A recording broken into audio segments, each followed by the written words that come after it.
நான் வணக்கண்ணா. வணக்கங்க. நான் சுசிலா அக்ரிகல்னிக் சிலார்லேருந்து வரேண்ணா. சொல்லுங்க. இப்போ இது என்ன ஊர்ண்ணா? இது வந்து என் பேர் வந்து முருகன். இங்க திருக்கல்குன்றம், செங்கல்பட்டு மாவட்டம் திருக்கல்குன்றம் தாலுகா அம்மனம்பாக்கம்ன்ற வில்லேஜ்ல இருக்கேன். இங்க வந்து நான் வந்து விவசாய குழு தலைவரா இருக்கேன். நெல் சாகுபடி பார்த்துட்டு இருந்தோம். இதுக்கு முன்னாடி ஒரு 10 வருஷத்துக்கு முன்னாடி நாட்டு சவுக்கு போட்டிருந்தோம். அது வந்து 12 ஏக்கர் ஃபுல்லா போட்டிருந்தோம். நாட்டு சவுக்குலாம் அந்த அளவுக்கு இது இல்ல, வீரியம் இல்ல, வெயிட்டும் ரொம்ப கம்மி, செலவு ஆனா கொஞ்சம் அதிகமா இருந்தது. இப்போ இருக்க டைம் பார்த்தாலும் ஆள் கூலி பற்றாக்குறையால அதிகமா இருக்கு. இருந்தும் களை வெட்டத்துக்கு கூலி அதிகமா இருக்கு.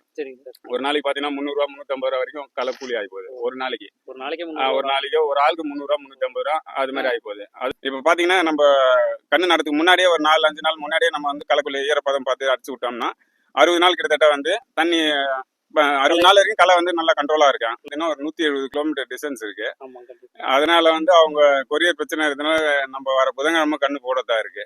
அதனால அவங்களே டைரக்டா வந்து வயலையும் பார்த்துட்டு என்ன ரெக்கமெண்ட் சொல்றாங்க. இப்ப பாத்தீங்கன்னா